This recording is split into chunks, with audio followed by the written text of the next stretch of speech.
Hello everyone, welcome है आपका एक बार फिर से आपके अपने यूट्यूब चैनल एसआई जर्नी पे। आई होप आप लोग बहुत अच्छे होंगे और आप लोगों की पढ़ाई भी बहुत अच्छी चल रही होगी। तो आज हम देखेंगे अपना साइंस वाला सीरीज जो कि रेलवे ग्रुप डी के लिए चल रहा था, ठीक ना। तो वो रेलवे ग्रुप डी के लिए जो चल रहा था वो 25 मिनट का सीरीज था। ओके, और 25 मिनट में हम लोगों को कितना क्वेश्चन करना होता है? 25 क्वेश्चन। तो चलिए बिना टाइम को वेस्ट किए बिना क्वेश्चन पे चलते हैं। और सबसे पहले आप लोग ये कीजिए कि 1 से लेकर 25 तक अपना नोटबुक में नंबरिंग कर लीजिए और एक एक क्वेश्चन करके अटेम्प्ट करते जाइएगा और लास्ट में उसको मैच कर लीजिएगा। फिर आपको ये पता चल जाएगा कि आपकी प्रिपरेशन कैसी चल रही है। तो चलिए चलते हैं फर्स्ट क्वेश्चन पे। तो फर्स्ट क्वेश्चन क्या बोल रहा है? निम्नलिखित में से कौन सी अभिक्रिया उदासीनीकरण अभिक्रिया का उदाहरण नहीं है? तो यहाँ पे बोल रहा है कि उदासीनीकरण का एग्जाम्पल नहीं है। ये ध्यान रखिएगा, नहीं नहीं हम बार बार बोलते हैं, ठीक ना। एक मिनट गाइज।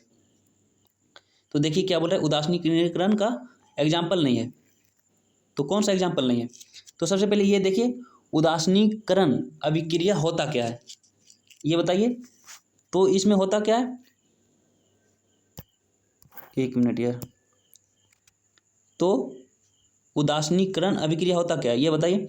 तो इसमें होता क्या है कि हमारा जो एसिड होता है, हमारा एसिड बेस से रिएक्ट करके, बेस मतलब क्षार, ठीक ना। बेस से रिएक्ट करके क्या बनाता है? लवण और जल बनाता है। क्या? लवण और जल बनाता है।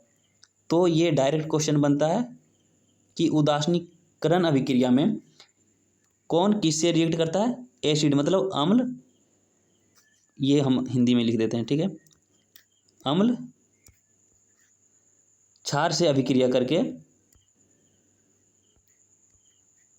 क्या बनाता है? तो लवण और जल बनाता है। तो देखिए लवण और जल कहाँ पे दिया गया है? तो सॉरी, ये तो पूछ रहा है कि कौन एग्जाम्पल नहीं है, ठीक ना। तो हमारा ये वाला एग्जाम्पल नहीं है, ये, क्योंकि ये वाला किसका एग्जाम्पल है? ये है हमारा संयोजन अभिक्रिया का। आप लोग संयोजन अभिक्रिया में पढ़े होंगे क्या? तो देखिए संयोजन अभिक्रिया होता क्या है, तो वो हमारा आंसर रहा। तो सबसे पहले देखिए संयोजन अभिक्रिया होता क्या है। एक मिनट गाइस, संयोजन अभिक्रिया, ठीक ना। आप लोग लिखते जाइएगा।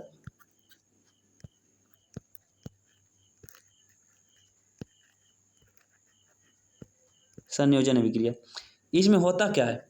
इसमें दो या दो से अधिक एलिमेंट हो सकता है या फिर दो या दो से अधिक यौगिक हो सकता है, ठीक ना। और वो दोनों मिलके क्या बना सकता है? एक एक यौगिक बना सकता है। क्या? जैसे कि मान लीजिए ये एक एलिमेंट है और एक तत्व ये है वाई, ठीक ना। और जब ये दोनों रिएक्ट करेगा, अभिक्रिया करेगा, तो ये दोनों मिलके एक बन जाएगा, एक्स वाई, ठीक है। यहाँ पे या तो एलिमेंट तत्व होगा या फिर दोनों यौगिक हो सकता है, ठीक ना। तो इसका टेंशन मत लीजिए। तो ये ध्यान रखिए कि संयोजन में होता क्या है कि दो तत्व या यौगिक मिलके एक यौगिक का निर्माण करता है, वो हमारा संयोजन अभिक्रिया होता है। तो ये आप लोग लिखिए। उसके बाद हम देख लेते हैं क्या, एक होता है दहन अभिक्रिया। ओके, तो दहन अभिक्रिया होता क्या है?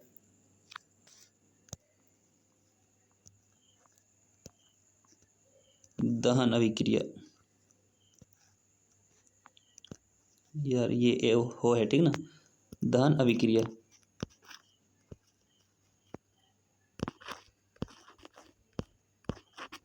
इसमें क्या होता है? इसमें होता है क्या कि कोई भी तत्व ऑक्सीजन से अभिक्रिया करके, कोई भी तत्व क्या करता है? ऑक्सीजन से अभिक्रिया करके। जैसे मान लीजिए ये कोई तत्व है, ये ऑक्सीजन से अभिक्रिया किया, ठीक ना। ये हमारा O2 ऑक्सीजन है। अभिक्रिया करने के बाद हमारा क्या बनाएगा? जल और कार्बन डाइऑक्साइड बनाएगा। वही होता है दहन अभिक्रिया। जल H2O और CO2 बनाएगा, ठीक ना। तो ये ध्यान रखिए, ये होता है दहन अभिक्रिया। और दहन अभिक्रिया ये किसका पार्ट होता है? ये ऊष्माक्षेपी अभिक्रिया का ही पार्ट है। किसका? ऊष्माक्षेपी अभिक्रिया का। ऊष्माक्षेपी,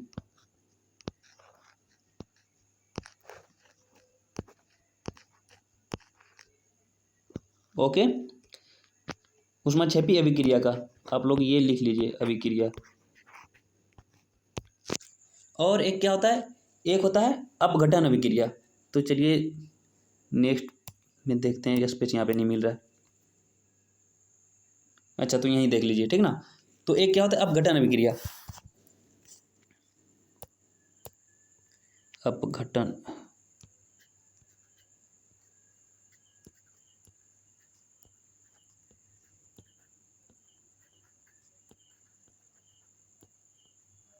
इसमें क्या होता है हमारा कि एक ही तत्व या यौगिक होता है, ठीक ना। एक यौगिक होता है, मान लीजिए कि एक यौगिक ए बी, और ये दो तत्व या यौगिक में क्या हो जाएगा, होगा, टूट जाएगा। वही होता है हमारा अपघटन अभिक्रिया। अपघटन का मतलब ये होता है टूटना।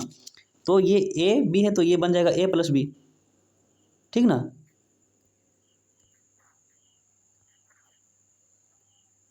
तो ये ध्यान रखिएगा। और हमारा एक होता है विस्थापन अभिक्रिया। तो विस्थापन में होना क्या है, विस्थापित होना है।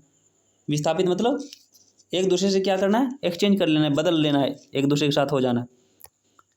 विस्थापन ये तो आप लोग जानते होंगे, आई होप।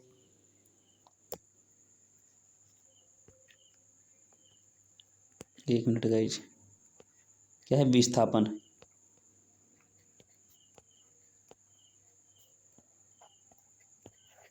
इसमें क्या होता है, इसमें होता है कि मान लीजिए कि एक एलिमेंट ए है और एक यौगिक बी सी है, ठीक ना। तो ये क्या करेगा, मतलब एक दूसरे से विस्थापित हो जाएगा। मान लीजिए कि ये जो है ए किसके साथ आ जाएगा, ये सी मान लीजिए कि ए के साथ आ गया, तो ये ए सी बन गया और ये बी बच गया, ठीक ना। तो देख रहे हैं कि यहाँ पे बी के साथ सी था, लेकिन यहाँ पे सी किसके साथ चलाया चलाया है, ए के साथ। ऐसा आप लोग के साथ भी होता होगा ना। मान लीजिए आप किसी से दोस्ती किए, मतलब ये आपकी वाली है, ठीक ना। अभी आप दोनों मस्त चल रही है, आप दोनों का रिलेशनशिप मस्त चल रहा है।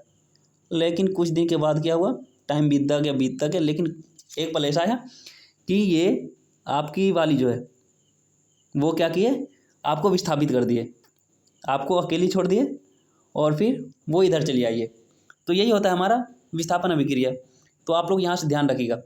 तो चलिए ये हमारा नेक्स्ट क्वेश्चन है कि निम्नलिखित चित्र में दर्शाई गई पादप कोशिका में हम अपशिष्ट उत्पाद कहाँ पा सकते हैं।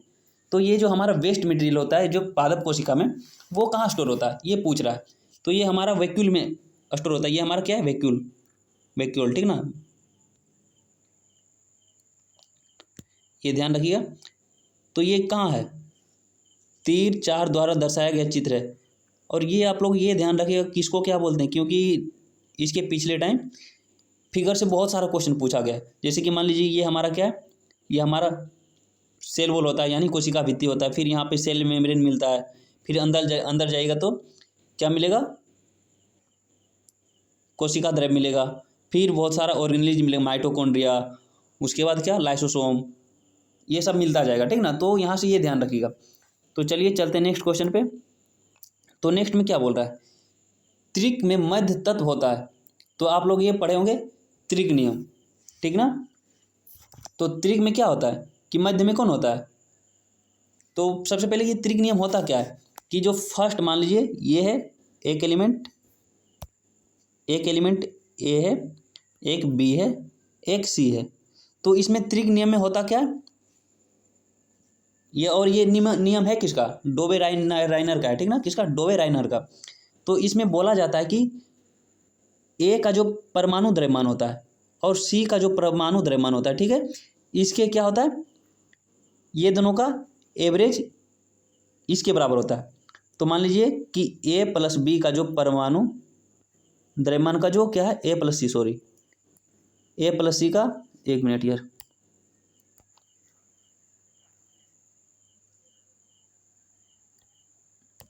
ए का जो, ए और सी का जो परमाणु द्रव्यमान का क्या है, औसत, ठीक ना, वो बी के परमाणु द्रव्यमान के इक्वल होगा। यही हमारा डोबे राइनर का त्रिक नियम बोलता है। जैसे कि मान लीजिए हम यहाँ पे चलते हैं, क्या यहाँ पे हम देख लेते हैं थोड़ा सा कि हमारा जो लिथियम है, लिथियम, उसके बाद लिथियम का परमाणु द्रव्यमान कितना होता है, 7। उसके बाद सोडियम, सोडियम का आई होप सब जानते होंगे कितना होता है 23। और हमारा जो पोटेशियम होता है, पोटेशियम का कितना होता है बताइए आप लोग 39। तो यही बोल रहा है कि ये दोनों का जो एवरेज होना चाहिए, एवरेज इसके बराबर होना चाहिए। तो चलिए एवरेज होता क्या है, मतलब दोनों को जोड़ के क्या उसके, जैसे ये लास्ट टर्म है और ये फर्स्ट टर्म, दोनों को जोड़ने के बाद अगर हम 2 से डिवाइड कर देंगे तो ये हमारा एवरेज होता है, ठीक ना। तो वो तो मैथ का है, तो आप लोग थोड़ा मैथ भी क्लियर रखिए क्योंकि यहाँ पे मैथ्स वगैरह नहीं समझा पाएंगे, ठीक ना। अगर मैथ्स पढ़ना हो तो आप लोग कमेंट कीजिएगा, तो वो वीडियो हम अलग से डाल देंगे। तो चलिए, तो इसका देखिए एवरेज का बात कर रहे थे, तो 39 और 7 को हम ऐड करके 2 से अगर डिवाइड करें तो हमारा कितना आ रहा है 46/2 करेंगे तो 23 आ रहा है। तो यही तो बता रहा है। तो देखिए यहाँ आ रहा है ना, तो ये होता है त्रिक नियम। तो इसमें क्या बोल रहा है, परमाणु द्रव्यमान पहले और तीसरे तत्व के योग के बराबर होता है। तो पहले और तीसरे योग के बराबर बोल रहा है, नहीं ये तो गलत है। तो हमारा ये वाला गलत हुआ, पहले तत्व के परमाणु द्रव्यमान का 2 गुना। तो कहाँ पे परमाणु द्रव्यमान 2 गुना दिख रहा है, नहीं ना। तो यहाँ पे एवरेज का बात हो रहा है, तो ये सरासर गलत है। तीसरा में क्या बोल रहा है, तीसरे तत्व के परमाणु द्रव्यमान का 2 गुना। तो तीसरे के परमाणु द्रव्यमान को 2 गुना कहाँ पे दिख रहा है, कहीं पे दिख रहा है नहीं ना। अभी तो हम एवरेज का बात किए, एवरेज बोले तो औसत। देखिए यहाँ पे बोल रहा है पहले और तीसरे तत्व का औसत परमाणु द्रव्यमान, तो सही बात है कि मध्य वाला जो होता है, मतलब बीच वाला, पहले और तीसरे के औसत परमाणु द्रव्यमान के बराबर होता है। तो ये रहा हमारा आंसर। आई होप आप लोग समझ गए होंगे, राइट। तो चलिए चलते हैं नेक्स्ट क्वेश्चन पे। तो नेक्स्ट क्वेश्चन क्या है बोल रहा है, नेक्स्ट क्वेश्चन हमारा ये बोल रहा है, निम्नलिखित में से किस संक्रमण में वायरस प्रतिरक्षा तंत्र में जाता है और उसके कार्य को क्षति पहुंचाता है। तो आई होप ये वाला सबको पता होगा, ठीक ना। तो इसका आंसर क्या होगा, HIV एड्स, जिसके लिए एलिसा टेस्ट करवाया जाता है। और इससे हम संबंधित बहुत सारा फैक्ट्स हम इससे पहला वाला वीडियो में बता चुके हैं, ठीक ना। तो आप इसलिए बोलते हैं कि मतलब एक तरफ से वीडियो देखते रहिए, क्योंकि वहाँ पे जो बता दिए वो अब यहाँ पे नहीं बताएंगे, क्योंकि उतना अगर वो करेंगे रिलेट करेंगे तो फिर ज़्यादा लेट हो जाएगा, ठीक ना। तो चलिए ये तो हो गया। और एक होता है एलिसा टेस्ट, इसके लिए एक होता है विडाल टेस्ट। तो विडाल टेस्ट आप लोग कमेंट में बताइएगा कि क्या होता है, किसके लिए करवाया जाता है। तो चलिए कुछ और यहाँ पे इम्पोर्टेंट फैक्ट लिख लीजिए कि जीवाणु से कौन कौन सा रोग होता है, क्योंकि ये डायरेक्ट पूछता है क्वेश्चन, जीवाणु से कौन कौन होता है। हमारा हैजा होता है, एक कुष्ठ होता है, कुष्ठ शायद मतलब कोढ़ी टाइप का होता है, आप लोग बताइए क्या बोलते हैं। और क्षय, एक प्लेग, ओके। और एक क्वेश्चन ये पूछता है, जो कि ये तो सब पढ़ता है कि जीवाणु वाला, वायरस वाला। तो एक यहाँ से ये क्वेश्चन बनता है कि जल वाला, जल से रिलेटेड बीमारी कौन कौन सा होता है। तो ये आप लोग ध्यान रखिएगा, ये हमारा दस्त है। देखते हैं ना पेट वगैरह कभी खराब हो जाता है। दस्त, एक पेचिस,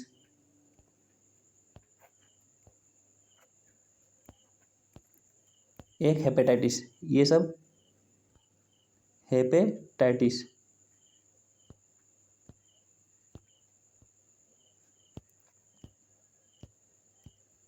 तो इतना आप लोग ध्यान रखिएगा। तो चलिए चलते हैं नेक्स्ट क्वेश्चन में क्या बोल रहा है। तो नेक्स्ट में क्या बोल रहा है, चंद्रमा की सतह से एक अंतरिक्ष यात्री को आकाश कैसा दिखेगा। ये तो सब जानते होंगे, ठीक ना। तो ये क्या होगा, काला होगा। नेक्स्ट क्या है हमारा, लार में निम्नलिखित में कौन सा एंजाइम स्टार्च को तोड़ता है और एक जटिल अणु है तथा सरल संरचना देता है। तो ये क्या होगा हमारा, लार एमाइलेज होगा।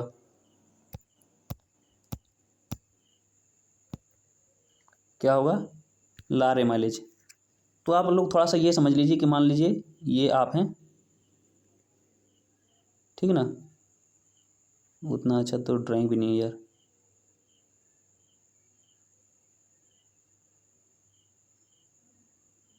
मान लीजिए ये आप हैं।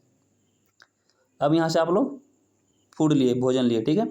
तो यहाँ तो लार मिलेगा और लार में ही होता है हमारा एमाइलेज, ठीक है। अब हम यहाँ से ओइसोफेगस के थ्रू कहाँ पे जाते हैं, स्टोमक में, यहाँ पे स्टोमक मिलता है, ठीक ना। अब यहाँ पे हमको क्या मिलेगा, सबसे पहले हाइड्रोक्लोरिक एसिड मिलेगा HCl, उसके बाद म्यूकस मिलेगा, जो कि म्यूकस का काम क्या होता है कि HCl से स्टोमक वाला जो दीवार होता है, पेट वाला जो दीवार होता है, उसको रक्षा करना होता है, कौन, म्यूकस। और यहीं पे हमारा पेप्सिन भी मिलता है, जो कि पेप्सिन क्या करता है, प्रोटीन को अमीनो एसिड में क्या करता है, कन्वर्ट करता है। उसके बाद यहाँ से, अरे यार यहाँ पे तो स्पेस भी नहीं, चलिए नेक्स्ट, अगर स्पेस होगा तो हम वहाँ पे बता देंगे। तो चलिए नेक्स्ट क्वेश्चन कीजिए, बाकी ये याद कर लीजिएगा। उसके बाद नेक्स्ट क्वेश्चन क्या बोल रहा है, निम्नलिखित में से कौन सा कथन गलत है। तो यहाँ पे देखिए कौन सा कथन गलत बोल रहा है, यहाँ पे गलत है ना, ये ध्यान रखिएगा। तो फर्स्ट में क्या बोल रहा है, मेथेनोइक अम्ल बिच्छुआ पौधे की पत्तियों द्वारा स्रावित होता है। तो ये तो जानते होंगे, सही बात है। उसके बाद क्या बोल रहा है, एसिटिक अम्ल सिरके में पाया जाता है। यस, एसिटिक अम्ल सिरके में पाया जाता है, सब याद किए होंगे। जब मुंह का pH 5.5 से कम हो जाता है तो दांतों में सड़न शुरू हो जाती है। यस, ये भी सही है।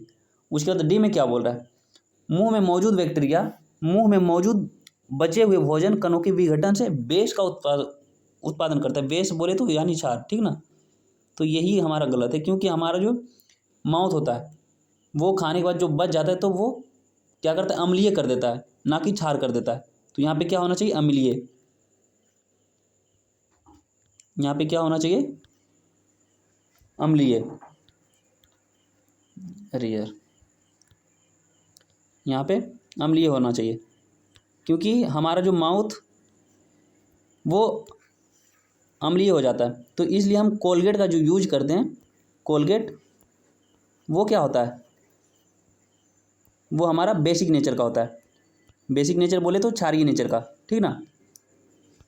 ये हमारा बेसिक नेचर का होता है,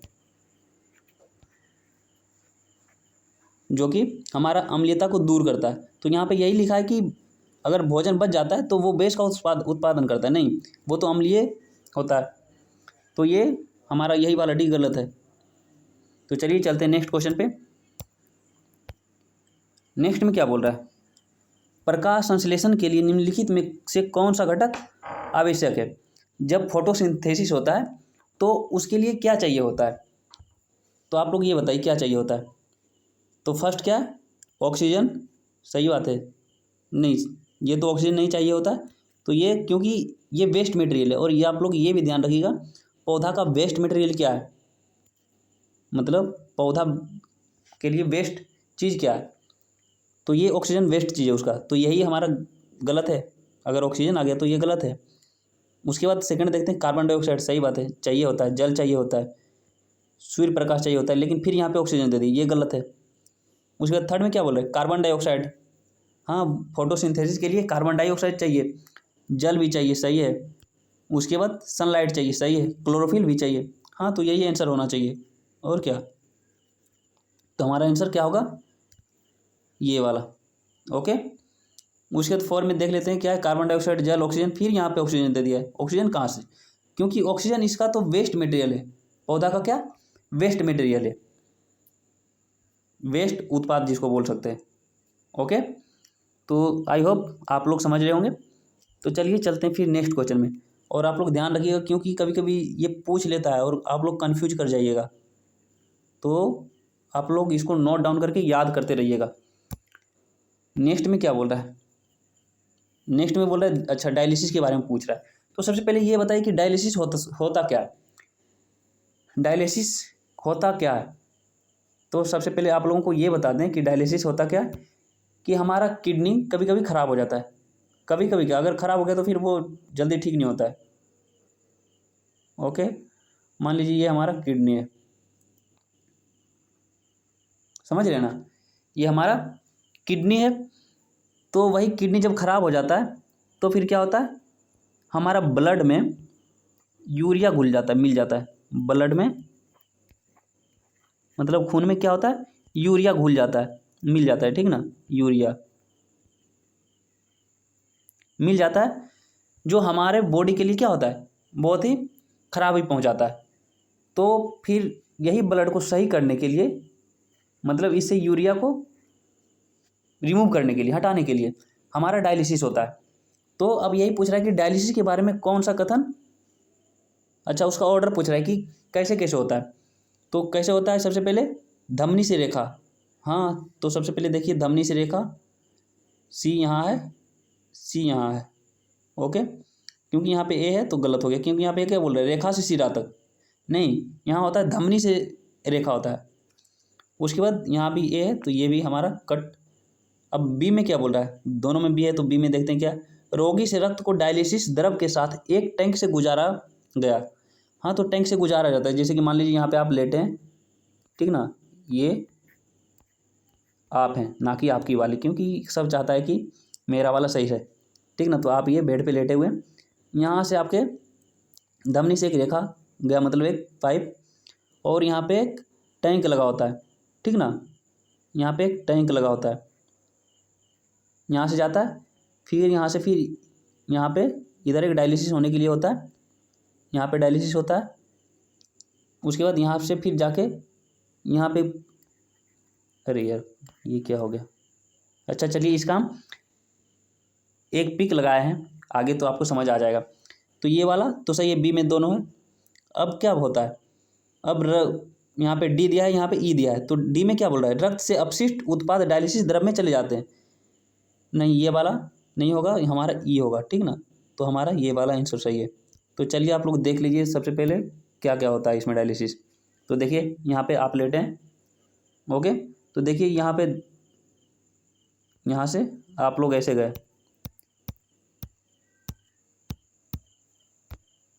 तो देखिए यहाँ से गया ऐसे, यहाँ पे एक टैंक लगा हुआ है, ओके।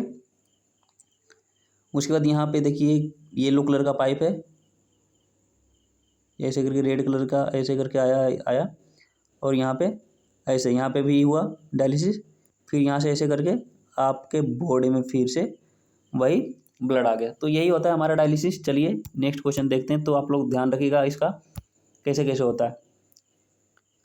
उसके बाद नेक्स्ट क्वेश्चन क्या है, वह कार्यात्मक समूह जिसमें एक से अधिक ऑक्सीजन परमाणु होते हैं। तो किसमें एक से अधिक परमाणु होता है, ये बताइए। शराब मतलब क्या, अल्कोहल बोले तो हमारा इसका क्या होता है, OH होता है, पढ़े ना फंक्शनल ग्रुप, इसका क्या होता है OH। तो इसमें तो देखिए यहाँ पे एक से अधिक ऑक्सीजन बोल रहा है, लेकिन यहाँ पे एक ऑक्सीजन है, तो ये हमारा खत्म हुआ। एल्डिहाइड का क्या होता है फंक्शनल ग्रुप, एल्डिहाइड का होता है CHO, ध्यान रखिएगा क्या होता है CHO। तो हमारा जो ये कार्बन है, ये ऑक्सीजन, ओके,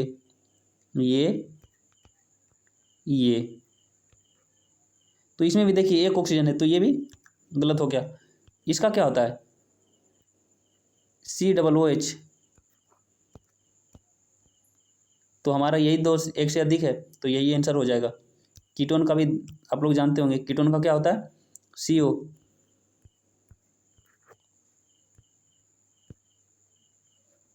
आई होप समझ गए होंगे। तो चलिए नेक्स्ट क्वेश्चन पे क्या है, नेक्स्ट में क्या बोल रहा है, दिए गए रासायनिक समीकरण को संतुलित करने के लिए हाइड्रोजन सल्फाइड के कितने अणुओं की आवश्यकता है। तो हाइड्रोजन यहाँ पे बोल रहा है कि बैलेंस करना है, इसको संतुलित करना है, तो कीजिए संतुलित, क्योंकि आप लोग 9th क्लास में पढ़ चुके हैं कि बैलेंस कैसे करना होता है इक्वेशन को। तो देखिए किस यहाँ पे संतुलित करना है, और किसको करना है, हाइड्रोजन सल्फाइड को। तो देखिए हाइड्रोजन सल्फाइड कहाँ पे है, यहाँ पे है ना। तो यहाँ पे क्या बोल रहा है कि इसको बैलेंस करना है, कैसे बैलेंस कीजिएगा, यहाँ पे देखिए यहाँ पे कितना है, 4 हाइड्रोजन है, 2 यहाँ और 2 यहाँ, तो 2 2 4 हो गया, और 2 ऑक्सीजन, तो 2 ऑक्सीजन यहाँ पे है, ये तो ऑक्सीजन ठीक है। सल्फाइड यहाँ पे कितना है, 3 सल्फाइड है, और यहाँ पे एक सल्फाइड यहाँ पे 2 ही सल्फाइड हो रहा है ना। तो हमको तो 3 करना है, तो यहाँ पे अगर हम 2 लगा दें, तो हमारा ये बैलेंस हो गया। देखिए यहाँ पे एक S, एक सल्फर, और यहाँ पे 2 सल्फर, एक है ना 2S, तो 3 S हो गया, 3 सल्फर और 3 सल्फर इधर भी, ये तो सही हो गया। अब यहाँ पे बात करते हैं हम हाइड्रोजन का, तो यहाँ पे 2 to 4 हाइड्रोजन है, और यहाँ पे कितना 2 और 2 4 हाइड्रोजन हो गया, और ऑक्सीजन यहाँ पे देखिए 2 है, तो मतलब 2 ऑक्सीजन, यहाँ पे 2 ऑक्सीजन, तो सही है। तो क्या होगा हमारा ये वाला आंसर। तो आई होप समझ गए होंगे। बैलेंस करना नहीं जानते तो आप लोग सीख जाइए, नहीं तो आप लोग क्योंकि ग्रुप डी के लिए पढ़े हैं, तो आप लोग से इतना उम्मीद कर सकता हूँ कि आप लोग का बेसिक क्लियर होगा। ओके, तो चलिए नेक्स्ट क्वेश्चन पे चलते हैं। तो नेक्स्ट में क्या बोल रहा है, आधुनिक आवर्त सारणी में निम्नलिखित में किस समूह में धात्विक तत्व नहीं है। तो ये तो हमारा फर्स्ट ऑप्शन है, क्योंकि इसमें क्या होता है, इसमें तो हेलोजन होता है। हेलोजन ग्रुप पढ़े हैं ना आप लोग, तो ये हेलोजन होता है।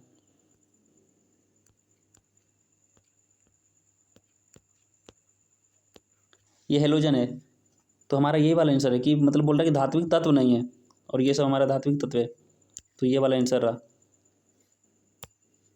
ठीक ना। और ये हेलोजन ग्रुप में आता कौन कौन सा है, तो ध्यान से सुनिएगा, फ्लोरीन, क्लोरीन, ब्रोमीन, आयोडीन और एस्टेटिन आता है। समझ गए ना, कौन कौन सा, फ्लोरीन, क्लोरीन, ब्रोमीन, आयोडीन और एस्टेटिन, ये हमारा हेलोजन का क्या है, एलिमेंट है। तो चलिए आप लोग अगर नहीं कीजिए, अगर नहीं समझ में आ रहा है तो लिख लीजिएगा, हम जो बोले वीडियो को पीछे कीजिए और पॉज करके लिख लीजिए कौन कौन सा, एक बार फिर से बोल देते हैं, फ्लोरीन, क्लोरीन, ब्रोमीन, आयोडीन और एस्टेटिन। तो चलिए नेक्स्ट क्वेश्चन पे चलते हैं।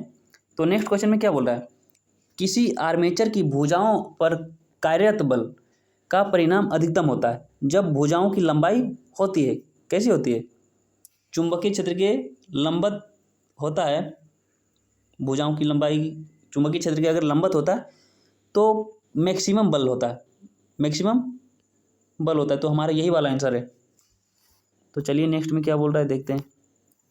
नेक्स्ट में क्या बोल रहा है, दो तार समान लंबाई और समान प्रतिरोध के हैं, लेकिन उनके अनुप्रस्थ काट का क्षेत्रफल 1:8 के अनुपात में है ना। तो उनके प्रतिरोधकता का अनुपात पूछ रहा है, तो प्रतिरोधकता का अनुपात पूछ रहा है, तो ये होता सबसे पहले क्या है, आप लोग ये ध्यान दीजिए होता क्या है। तो थोड़ा सा ये आप समझिए कि हमारा जो प्रतिरोध होता है, जो हम लिख रहे हैं, आप लोग ध्यान से सुनिएगा, नहीं तो अगर लिख पा रहे हैं तो लिख लीजिए। तो क्या है हमारा जो ये प्रतिरोध किसका समानुपाती होता है, लंबाई का। मतलब अगर लंबाई बढ़ रहा है तो प्रतिरोध भी बढ़ेगा। समानुपाती मतलब क्या होता है कि अगर लंबाई बढ़ रहा है तो प्रतिरोध भी बढ़ेगा, अगर प्रतिरोध घट रहा है तो लंबाई भी घटेगा, ऑब्वियसली है। लेकिन जो रेजिस्टेंस है यानी प्रतिरोध है वो व्युत्क्रमानुपाती होता है क्षेत्रफल का, ठीक ना। मतलब बोले अगर रेजिस्टेंस बढ़ेगा तो क्षेत्रफल घटेगा, अगर क्षेत्रफल बढ़ेगा तो रेजिस्टेंस घटेगा, ये होता है। तो यहाँ से क्या बनेगा हमारा कि जो ये है रेजिस्टेंस वो समानुपाती होता है एल का, और व्युत्क्रमानुपाती होता है ए का। एल यहाँ पे लंबाई है और ए यहाँ पे एरिया, एरिया बोले तो क्षेत्रफल, ओके। और यहाँ पे हम एक नियतांक लगाते हैं, आर इक्वल क्या है, आर इक्वल क्या लगाएंगे, रो, क्या रो एल बाई ए, ठीक ना। तो ये होता है हमारा प्रतिरोधकता, रो, इसको क्या बोलते हैं रो,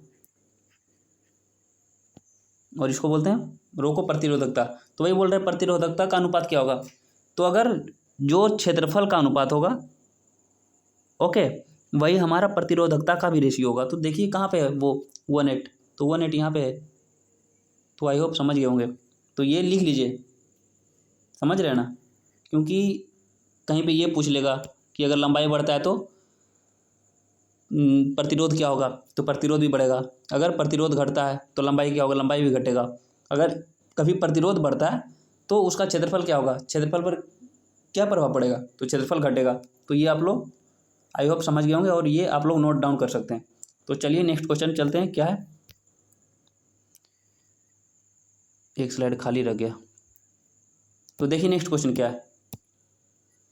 नेक्स्ट क्वेश्चन में बोल रहा है कि कुंडली में धारा की दिशा बदलने के लिए कम्यूटेटर का उपयोग किया जाता है।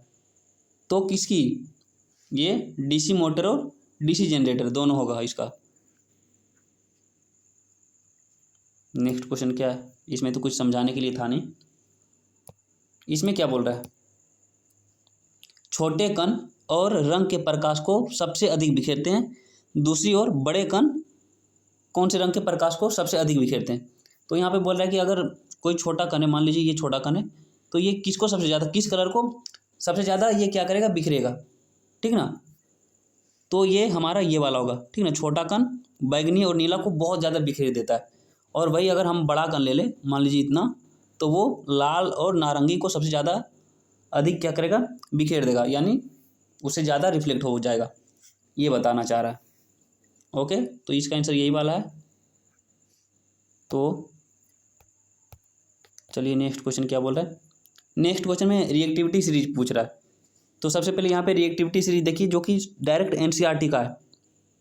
ओके, तो ये हमारा एनसीईआरटी का, ये ध्यान रखिए। अगर ऊपर से अगर हम नीचे आते हैं, ऊपर से अगर हम नीचे आते हैं तो क्या अभिक्रियाशीलता उसका क्या होगा, घटेगा। लेकिन हम नीचे से ऊपर जा रहे हैं तो अभिक्रियाशीलता बढ़ेगा। सबसे पहले यही एक क्वेश्चन बनता है कि अगर हम रिएक्टिविटी सीरीज में, मतलब अभिक्रिय जो श्रृंखला होता है, अगर हम ऊपर से नीचे आ रहे हैं तो क्या होगा, अभिक्रियाशीलता जो है वो घटेगा। अगर हम नीचे से ऊपर जा रहे हैं तो वो बढ़ेगा। और यहाँ पे ये ध्यान रखिए, सबका एक तरफ से ऑर्डर ध्यान कर लीजिए, याद कर लीजिए। अगर याद नहीं कीजिएगा तो फिर कोई याद नहीं करेगा, और वहाँ पे एक एक नंबर का खेल होता है, समझ रहे ना आप। अगर एक नंबर पीछे होइएगा तो मतलब आप 2000-3000 लड़कों से पीछे हो जाइएगा। तो इसलिए यहाँ पे कोई बहाना मत बनाइए कि याद नहीं होता है, वो नहीं होता है, जैसे करना है कीजिए आप, समझ रहे हैं ना। क्योंकि जब रिजल्ट आएगा तो फिर वहाँ पे ये नहीं लिखा रहेगा कि उसको याद नहीं हो रहा था, वहाँ पे शायद डायरेक्ट ये दिखेगा कि पीडीएफ में नाम नहीं है। इसलिए आप लोगों की थोड़ी सी भी लापरवाही की वजह से पीडीएफ में नाम नहीं आ सकता है। तो जो इतना बता रहे हैं एटलीस्ट उतना कीजिए। तो ये वाला आप याद कर लीजिए। कभी कभी ऑर्डर पूछ लेता है कि कौन सा सही ऑर्डर में, मान लीजिए कि कभी ये दे देगा, ये 3 दे देगा, और एक उठा के यहाँ पे ये वाला दे देगा, तो ये पे सही कहाँ पे है, ये वाला होना चाहिए ना। तो ऐसे ऑर्डर में दे देता है। लेकिन यहाँ पे क्या पूछ रहा है, धातुओं की अभिक्रियाशीलता श्रृंखला के अनुसार निम्नलिखित में से कौन सी धातु सबसे कम अभिक्रियाशील है। देखिए सबसे कम मतलब नीचे सबसे कौन सा है, सीसा। देखिए सीसा कहाँ पे है, यहाँ पे है ना। उसके बाद जस्ता, देखिए कहाँ पे, जस्ता यहाँ पे, ये ऊपर है तो ये तो ज़्यादा होगा। मैग्नीशियम कहाँ पे, देखिए मैग्नीशियम यहाँ पे, ये तो और ज़्यादा होगा। लोहा कहाँ पे, देखिए लोहा पीबी से सीसा से ऊपर है तो ये ज़्यादा होगा। तो हमारा यही वाला आंसर है। और इसको लिख के याद ही कर लीजिए, क्योंकि एनसीईआरटी का डायरेक्ट है, वही यहाँ पे हम लगा दिए कि आप लोग देख सकते हैं। और यहाँ से मतलब बहुत तरह से क्वेश्चन पूछ सकता है, और इतना छोटा सा याद कर लेने से बहुत सारा क्वेश्चन बन जाएगा। तो चलिए नेक्स्ट क्वेश्चन में, नेक्स्ट में क्या बोल रहा है, उदासीनीकरण अभिक्रिया का परिक्रिया में मुख्य उत्पाद क्या है। तो पीछे ही बता चुके हैं, इसका क्या होगा, H2O और नमक। क्या होता है, एसिड और बेस रिएक्ट करके क्या बनाता है, लवण और जल बनाता है। तो सही बात है। उसके बाद क्या बोल रहा है, अच्छा यहाँ पे देखिए एक क्वेश्चन है, यदि 3 ओम 2 ओम और 6 ओम के 3 प्रतिरोधकों को 9 वोल्ट की बैटरी के साथ श्रेणीक्रम में जोड़ा जाता है। किस में जोड़ा जाता है, श्रेणीक्रम में। श्रेणीक्रम का क्या होता है, टोटल प्रतिरोध। श्रेणीक्रम के लिए क्या होता है, टोटल प्रतिरोध श्रेणीक्रम के लिए क्या होता है, R1 + R2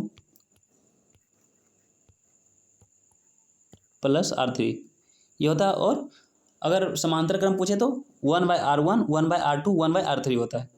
ओके, तो यहाँ पे क्या बोल रहा है कि 9 वोल्ट की बैटरी से जोड़ा जाता है, तो 6 ओम प्रतिरोधक के बीच विभवांतर क्या होगा। तो बताइए क्या होगा। तो सबसे पहले हम श्रेणीक्रम है तो सबको ऐड कर लेते हैं, कितना है, 3 2 5 5 और 6 11। तो टोटल प्रतिरोध कितना हो जाएगा, 11 ओम। ओके, लेकिन यहाँ पे पूछ रहा है कि 6 ओम के साथ विभवांतर भी पूछ रहा है। तो V इक्वल फॉर्मूला क्या होता है, V इक्वल IR होता है ना। तो सबसे पहले यहीं से हम फाइंड करते हैं, क्या V इक्वल IR होता है। तो यहाँ पे R तो हम अभी निकाल चुके हैं, और V 9 वोल्ट दिया गया है, तो यहाँ पे 9 को रखते हैं, और यहाँ पे I हम फाइंड कर लेते हैं, क्योंकि यहाँ पे I वही वाला जो I आएगा यहाँ पे हम पुट कर देंगे।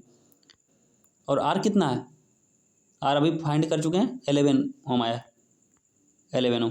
तो यहाँ से अगर I फाइंड कीजिएगा तो ये कितना आ जाएगा, ये जितना भी आ जाएगा, समझ रहे ना, जितना भी आएगा क्या करना है इसको, जैसे कितना आ सकता है 0.890, हाँ 8, ठीक है 120 हो रहा है 1, 0.8, उसके बाद क्या 1.8, हाँ इतना आएगा, ठीक ना। यार क्या हो रहा है, इतना आएगा आई का मान। अब क्या करना है, आई यहाँ पे पुट कर देना है इसके साथ। तो यहाँ पे बी बोल रहा है ना, बी फाइंड करना था, तो बी किसके साथ, आई कितना आया 0.818, और आर का वैल्यू 6 प्रतिरोध के साथ पूछ रहा है, तो यहाँ पे 6 लगा दीजिए। अब कर लीजिए, यहाँ पे कितना आएगा, यहाँ पे 4.9 आना चाहिए, तो आप लोग मल्टीप्लाई करके देख लीजिएगा 4.9, इसका आंसर ये वाला होगा। तो चलिए नेक्स्ट क्वेश्चन में, आई होप आप लोग समझ गए होंगे। अगर समझ में नहीं आए तो आप वीडियो को पीछे कीजिए और फिर से देखिए। तो नेक्स्ट क्वेश्चन क्या बोल रहा है, ध्वनि तरंगें जिनकी आवृत्ति हर्ट्ज से कम होती है उन्हें क्या अपसर्य तरंग कहा जाता है। कितना हर्ट्ज से कम को कहा जाता है बताइए। ये हमारा 20, तो ये तो सब जान रहे होंगे, ये होगा। तो श्रव्य कितना होता है, ये अपसर्य बोल रहा है, तो श्रव्य कितना होता है जिसको हम सुन सकते हैं, श्रव्य होता है 20 हर्ट्ज से 20,000 हर्ट्ज।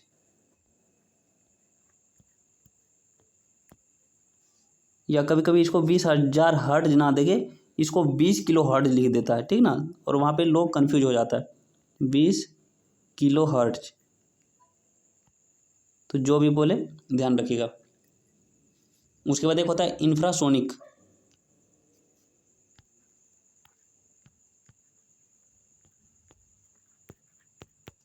इंफ्रासोनिक का क्या होता है, वो 20 हर्ट्ज से कम होता है, 20 हर्ट्ज से कम होता है। एक होता है हमारा अल्ट्रासोनिक,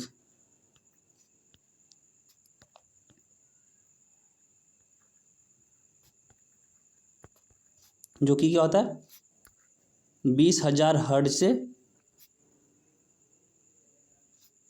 ज़्यादा होता है। तो ये ध्यान रखिएगा। और ये दोनों मानव पता नहीं कर पाएगा, इंसान पता नहीं कर सकता है, ठीक ना, सिर्फ इंसान के लिए सिर्फ यही वाला है श्रव्य ही। तो चलिए नेक्स्ट क्वेश्चन क्या है, नेक्स्ट में क्या बोल रहा है, यूकैरियोटिक कोशिका में कोशिका चक्र के किस चरण को दूरी चरण कहा जाता है। किसको कहा जाता है, यही बोल रहा है कि दूरी चरण को दूरी चरण कहा जाता है, जहाँ गुणसूत्र विपरीत ध्रुवों तक पहुँचने और डीएनए के पतले स्ट्रैंड में खुल जाते हैं, स्पिंडल फाइबर लुप्त हो जाते हैं और नाभिकीय झिल्ली फिर से प्रकट हो जाती है। तो क्या होना चाहिए, ये हमारा टेलोफेज होना चाहिए। क्या, टेलोफेज। कभी कभी मिटोसिस का पता है क्या, ऑर्डर पूछता है मिटोसिस का, मिटोसिस, इसको इंग्लिश में भी वही लिखेंगे, हिंदी में वही। मिटोसिस का ऑर्डर पूछता है कि सबसे पहले क्या होता है, फिर क्या होता है, फिर क्या होता है, ये वाला, ठीक ना। तो सबसे पहले एक होता है इंटरफेज,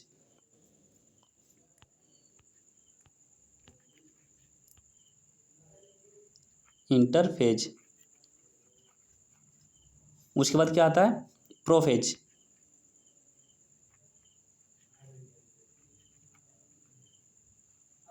एक होता है प्रोमेटाफेज, इसके बाद प्रोमेटाफेज आता है।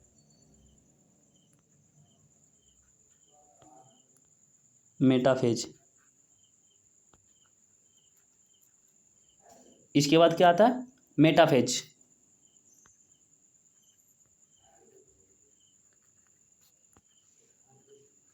मेटाफेज। और मेटाफेज के बाद आता है एनाफेज, और एनाफेज के बाद आता है टेलोफेज। तो ये आप लोग ऑर्डर ध्यान रखिएगा, टेलोफेज, यहाँ पे जगह नहीं है, आप लोग समझ जाइए, ये वाला है, ठीक ना, टेलोफेज। तो ये ऑर्डर ध्यान रखिएगा ऐसे। तो चलिए नेक्स्ट क्वेश्चन में चलते हैं। तो नेक्स्ट में क्या बोल रहा है, निम्नलिखित में से किस नियम के अनुसार विद्युत धारा द्वारा उत्पन्न ऊष्मा चालक के प्रतिरोध धारा के वर्ग और उसके प्रवाहित होने के समय समानुपाती होता है। तो ये जूल का नियम है, याद कर लीजिएगा आप लोग। क्या है?